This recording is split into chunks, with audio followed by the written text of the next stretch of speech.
Hoje nós vamos falar sobre o crânio. E se você tenta estudar os ossos do crânio decorando nome por nome, sem entender a lógica desse processo, ele vai virar um grande quebra-cabeça impossível. Se você ainda não me conhece, eu sou o professor Luan Passos, sou biomédico, sou anatomista, atualmente mestrando em anatomia pela Universidade de São Paulo, sou também professor de anatomia e fisiologia e criador do podcast Anatomia Todo Dia, disponível no Spotify. Se você chegou aqui agora, já se inscreve no canal, ativa o sininho para não perder os próximos conteúdos e bora começar. Me responde uma coisa, por que que o crânio tem tantos ossos? Por que que ele não é uma peça única, um único osso cobrindo toda a região do encéfalo? E por que que existem tantos buracos, cavidades, suturas, acidentes ósseos que parecem ali ter sido colocados só para complicar a vida do estudante da área da saúde? A resposta é muito simples, porque o crânio, ele não é só uma caixa óssea. O crânio, ele é proteção, ele é sustentação, ele é passagem, ele é encaixe, ele é forma. Ele vai principalmente, como já sabemos ali, proteger o nosso encéfalo, mas ele também vai sustentar a nossa face. Ele vai formar cavidades muito importantes na nossa região facial. Ele dá passagem ali para nervos, para vasos importantes, participa da mastigação, participa da respiração, da visão, da audição, ou seja, até fiquei com falta de ar.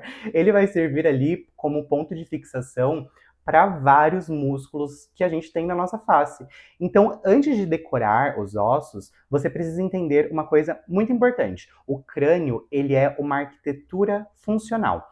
Ele não é uma caveira aleatória. Ele é uma construção extremamente organizada. Então, vamos hoje começar pelo básico. Quando a gente fala em crânio, muita gente já pensa apenas na parte superior, nessa caixa que protege o cérebro, né, propriamente dito.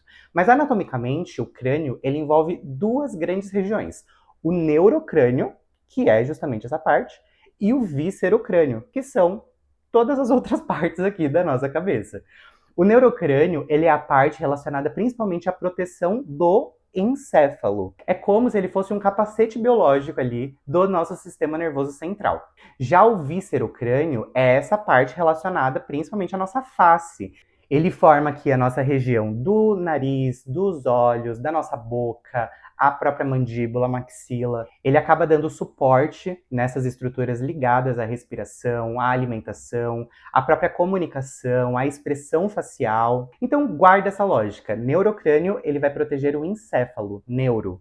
Já o viscerocrânio, ele vai construir a nossa face. Agora já ficou até um pouco mais fácil, não é? Porque quando você olha para o crânio, você não está olhando para uma peça só. Você está olhando duas grandes funções trabalhando juntas. Então agora vamos imaginar o crânio como uma casa. O neurocrânio, ele seria a parte que protege o cômodo mais precioso, que é o encéfalo. Ele vai precisar ser muito resistente, mas ao mesmo tempo, essa casa, ela precisa ter algumas portas e algumas janelas também para a passagem de estruturas importantes. E é aí que vão entrar os nossos forames. O forame, ele é uma abertura, como se fosse um buraquinho, um canal que a gente vai ter no nosso crânio. E no nosso crânio ali existem vários forames, porque alguns nervos, vasos, eles vão precisar entrar e sair dessa região. Então, quando você olha por um buraco nessa região do crânio, não pense, meu Deus, é mais uma coisa para decorar. Pensa assim, alguma estrutura precisa passar por aqui. Esse é o jeito certo da gente estudar. Então agora vamos falar dos principais ossos do neurocrânio. Aqui na região anterior, nós vamos ter o osso frontal. Ele forma toda a nossa testa, parte aqui do teto das nossas órbitas e ele participa da nossa cavidade craniana. Quando você toca aqui na sua testa, você está tocando na região do osso frontal. Ele não está ali só para dar forma para o nosso rosto. Ele também participa diretamente da proteção dessa parte anterior do nosso encéfalo. Quando a gente vai mais posteriormente, ou seja, indo para trás, quando a gente chega nessa parte superior, nós vamos ter os ossos parietais, que são uma duplinha de ossos que ficam nessa parte superior da nossa cabeça. Eles são dois, como eu falei, lado direito e lado esquerdo, eles vão formar ali uma parte do teto e das laterais superiores aqui do nosso crânio. Então pensa neles como grandes placas ósseas que vão fazer ali uma proteção para o nosso encéfalo.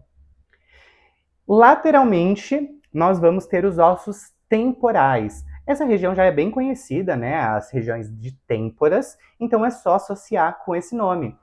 A região de têmporas vai ser relacionada com o osso temporal. Ele também são dois, lado direito e lado esquerdo, e esses ossos temporais eles são extremamente importantes porque eles vão participar dessa região justamente lateral do crânio e também da articulação temporomandibular, que é essa articulação que vai permitir a nossa abertura e fechamento de boca. E também eles vão estar relacionados diretamente com a nossa audição. Então aqui o temporal ele não é só mais um osso, ele também vai conversar com o ouvido, com a mandíbula, com a base do crânio. Quando a gente chega na parte posterior, ou seja, a parte de trás, nós vamos ter o osso occipital. Ele forma a região de trás e também parte da base do nosso crânio. Aqui existe uma estrutura muito importante, que é o forame magno. O forame magno, ele é uma grande abertura por onde a medula espinhal vai se continuar ali com o encéfalo. Agora pensa na importância disso. O crânio, ele protege o encéfalo, mas ele precisa permitir que ele se comunique com a medula espinhal. Então existe uma abertura estratégica nessa base do crânio. Nada é aleatório aqui. Mais profundamente, na região ali de base do crânio, você vai ter o esfenoide e também o etimoide. Esses dois, eles costumam assustar um pouco os alunos, porque eles têm um formato um pouco mais complexo, vamos dizer assim. Mas pensa assim, eles são ossos centrais, que eles vão participar ali da base do nosso crânio e também na formação de cavidades. O esfenoide, ele é quase uma peça-chave, encaixada ali no centro da base do crânio, e ele se articula com vários ossos que vão ajudar na organização da estrutura craniana. Já o etimoide, ele vai participar da cavidade nasal e da região medial aqui das nossas órbitas. Ele vai ter uma relação forte com o nosso olfato, ou seja, com o nosso nariz, propriamente dito, e também com a nossa órbita. Agora percebe como tudo fica um pouco mais fácil? Frontal na frente, parietais aqui no topo, temporais nas laterais, occipital aqui atrás e embaixo também, né? E o esfenoide e o etimoide mais profundos, ajudando ali a formar a base do crânio e as cavidades. Isso já organiza muito a nossa cabeça. Agora vamos para o víscero crânio, que é essa parte da nossa face. Aqui vão entrar alguns ossos como a maxila, a mandíbula, o osso zigomático, o nasal, o lacrimal, o palatino, as próprias conchas nasais, o vômer. Mas calma, a gente não vai jogar aqui nome como chuva de granizo. Vamos entender a função. A maxila, ela vai formar aqui parte da face média. Ela vai participar diretamente da nossa órbita, da cavidade nasal, do palato duro que está dentro da nossa boca, o nosso céu da boca, e também ele vai sustentar os nossos dentes superiores. Então a maxila é uma peça central da nossa face. Já a mandíbula, que é essa região que está um pouco mais abaixo, ela é o único osso móvel da nossa face. E por isso que ela é muito importante. A maioria dos ossos do crânio está unida de forma fixa por suturas, mas a mandíbula ela se articula aqui com o osso temporal pela articulação temporomandibular, a famosa ATM, e é isso que vai permitir a nossa mastigação, a nossa própria fala, a abertura e o fechamento da nossa boca. Agora a gente tem o zigomático um pouco mais lateralizado e ele vai formar a maçã do nosso rosto. Ele vai participar aqui da nossa órbita, vai fazer uma projeção lateral da nossa face. Na estética, por exemplo, a região zigomática ela é muito importante para o contorno da nossa face e também para o suporte das estruturas adjacentes, como o tecido adiposo, que conforme o processo de envelhecimento, ele tende a ceder. Então, quando a gente sustenta essa região, a gente melhora a sustentação da face no geral e também o contorno facial. Os ossos nasais, eles vão formar a ponte do nosso nariz. Os lacrimais, eles são pequenos ossos na região medial aqui da nossa órbita, e o vômer, ele participa do septo nasal.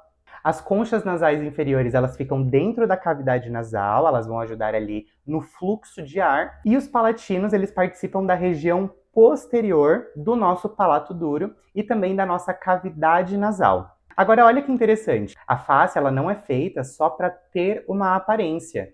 Ela forma cavidades, como as órbitas para os nossos olhos, a cavidade nasal para a passagem ali do ar, a cavidade oral para alimentação, para fala. Então, o víscero-crânio, ele é uma estrutura funcional, mas não apenas estética.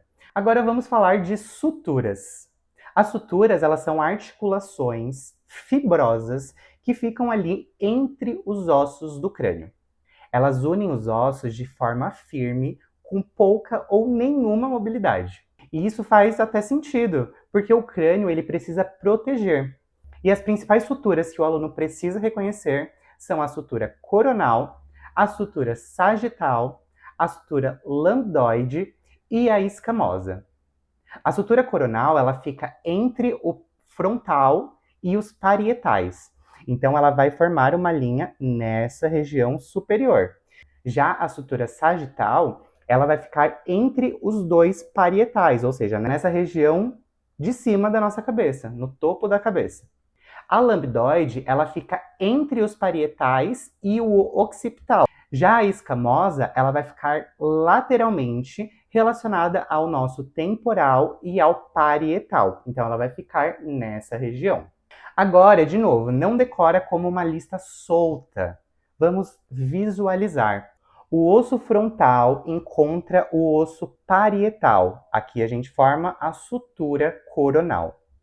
Quando a gente tem o osso parietal direito encontrando o osso parietal esquerdo, a gente vai ter a sutura sagital.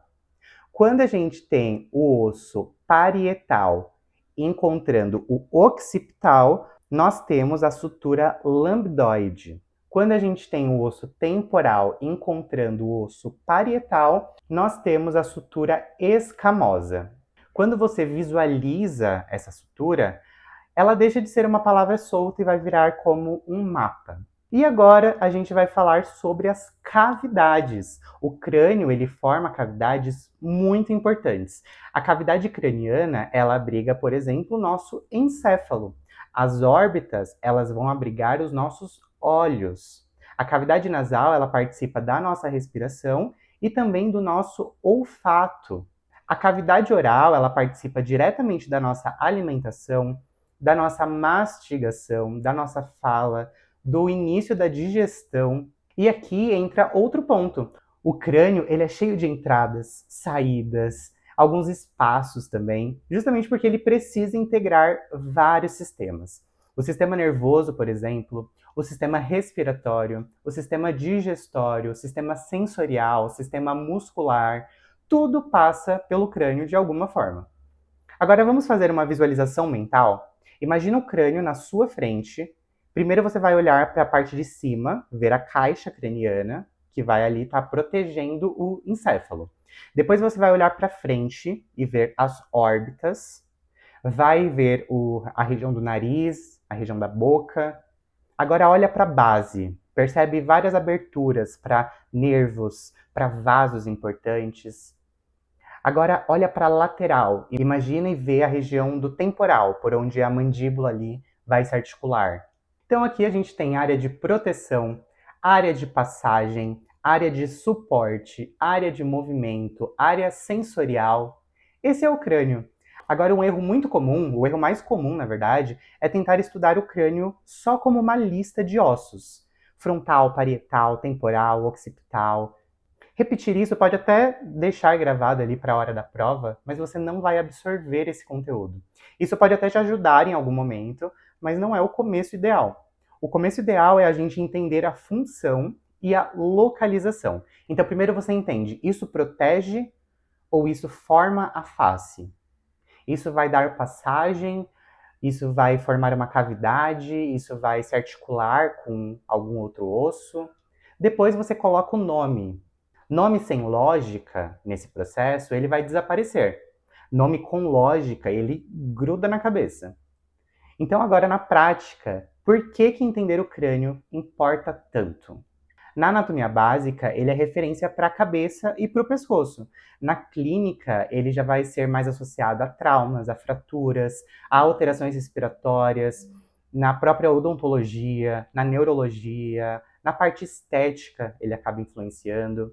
Ele vai definir, por exemplo, pontos de suporte facial, projeções ósseas, contorno facial, a própria região orbital é muito importante, região zigomática, mandibular. Na imagem, o crânio ele aparece o tempo todo em radiografia, em ressonância magnética, em tomografia computadorizada. E para quem estuda saúde, entender o crânio é aprender a se localizar ali em uma das regiões mais complexas do nosso corpo. Agora vamos organizar essa ideia principal. Então o crânio, ele não é uma peça única. Ele é formado por ossos que vão se unir para proteger o encéfalo e também para formar a nossa face, criar cavidades, permitir passagens de nervos e vasos, sustentar os dentes, sustentar músculos, abrigar ali estruturas sensoriais. O neurocrânio ele vai proteger, enquanto o viscerocrânio vai formar a face. As suturas elas unem os ossos e os forames eles dão passagens para estruturas importantes. As cavidades elas vão abrigar também algumas estruturas importantes. E quando você entende tudo isso, o crânio ele deixa de ser assustador e ele começa a fazer mais sentido. Se essa aula te ajudou de alguma forma, deixe seu like, se inscreve no canal se você ainda não é inscrito e compartilha com alguém que está tentando estudar a anatomia da cabeça e ficando perdido no meio desse tanto de ossos. Comenta aqui embaixo também qual parte da anatomia você quer ver nas próximas aulas. Eu sou o professor Luan Passos e a gente se vê no próximo vídeo.